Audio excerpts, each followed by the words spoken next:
I'm sorry I was so awkward about it before. I think I lost my nerve. It's just that all those years with Beth, I didn't think I would be able... You know what I mean? Yes, I know. You know, when I was at Bamfield, I used to look at you and Beth, and you seemed to be the only real people there. You were so happy together. I used to resent it. The perfect couple, and there I was, floundering about on my own. And now, here you are. It's amazing. You're not a bit like I thought you would be. I don't ever want to forget Beth. And I don't want you to. Oh, don't worry, David. I'm not going to be difficult. I like being on my own. And I know exactly what I want from you. I think.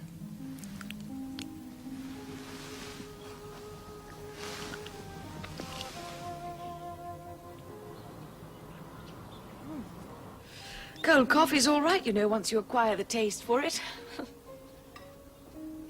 Julia? Hmm? Will you marry me? Oh, David, you don't have to say that. No, I mean it. Will you? No, of course not. Oh. Why not? Lots of reasons. David, I think you're a lovely man, and you do seem to like me, especially here. But we don't really love each other, do we? Don't we? You know we don't. And anyway, I'd always be second best for you after Beth, and I'm afraid that would not appeal to me one bit. So you've thought about it? Oh, yes. But I am much better at resisting temptation these days. And I don't think you realize just how much I like my job here. It's something I'm really good at last. And I enjoy being a free spirit. Oh, don't look so glum, David. Can't you see what a terrible idea it would be? I would make the worst schoolmaster's wife ever. You love Bamfield, don't you? Yes, I do. Well, I loathe and detest it. You're exaggerating. No, I'm not. David, you will make a most marvelous headmaster if they have the sense to give you the job, but can you honestly imagine me there, in a pair of little white gloves, shaking hands with the bishop on Founder's Day? Yes, I can. Well, you've got a far more vivid imagination than I have. Oh, but thank you, David. Thank you very, very much for asking me. Well, I'm not going to give up that easily. I'll be popping into that shop of yours when you least expect it. Well, that'll be lovely, but don't leave it too long, will you? Well, I might not be there towards midsummer. But I thought you were so happy there. Yes, I am. But Hiram is thinking of sending me to America. He wants me to look it over with a view to opening the chain of shops there. Exciting, isn't it? How long for? Just a couple of months. He seems to think an awful lot of you. Yes. Yes, he does. And I of him. Of course, he's not a patch on you in many ways. What a shame you're so much in love with that dreadful school. Still, we can't have everything, can we?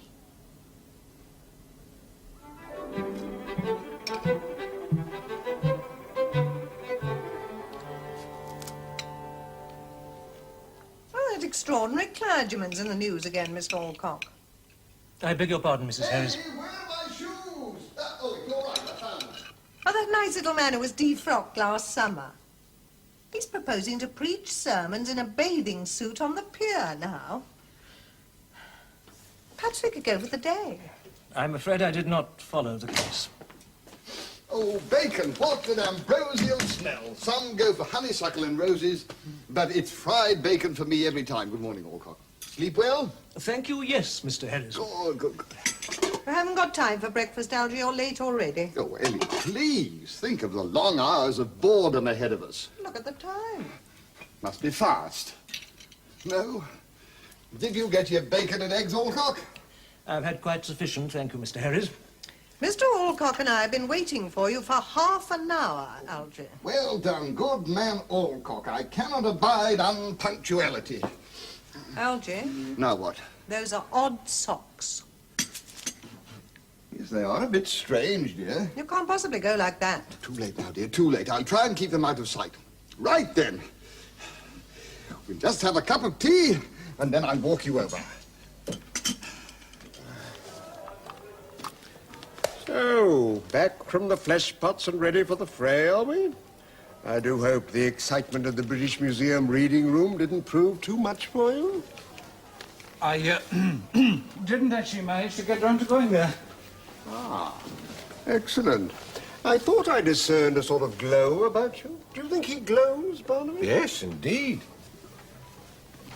You'll dazzle them, PJ, with your gleaming collar, if not with your eloquence.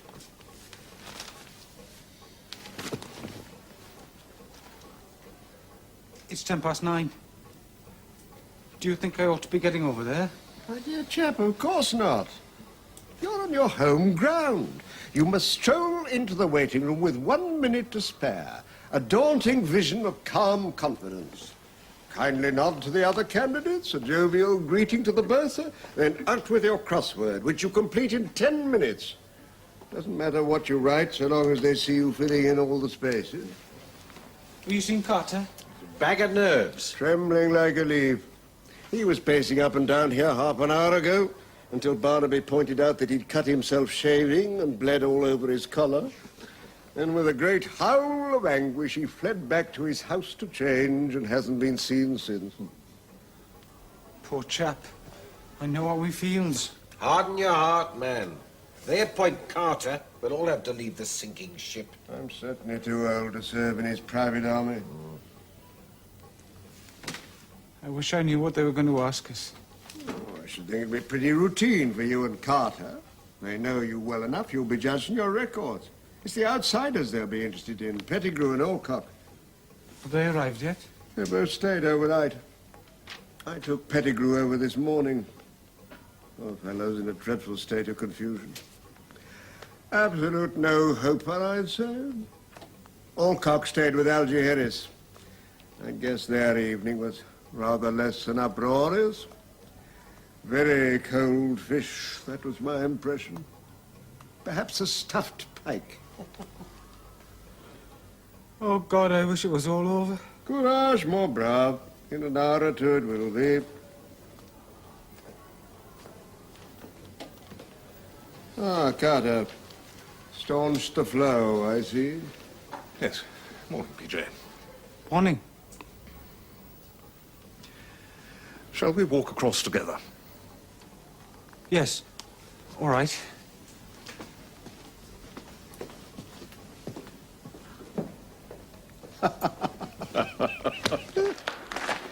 Well, it's not a bad old place, eh? Bit the worse for wear here and there, but then which of us isn't, eh? Ah, well, never mind. It's an easy-going sort of school, I like to think. First-class staff, by and large, and I believe in letting them get on with it. Nice boys, too, as boys go. Can't remember when I last had to beat one of them. Yes, things have never reached the point where that is... I'm sorry I was so awkward about it before. I think I lost my nerve. It's just that all those years with Beth, I didn't think I would be able... You know what I mean? Yes, I know, I know. You know, when I was at Bamfield, I used to look at you and Beth, and you seemed to be the only real people there. You were so happy together. I used to resent it. The perfect couple, and there I was, floundering about on my own. And now, here you are. It's amazing. You're not a bit like I thought you would be. I don't ever want to forget Beth. And I don't want you to.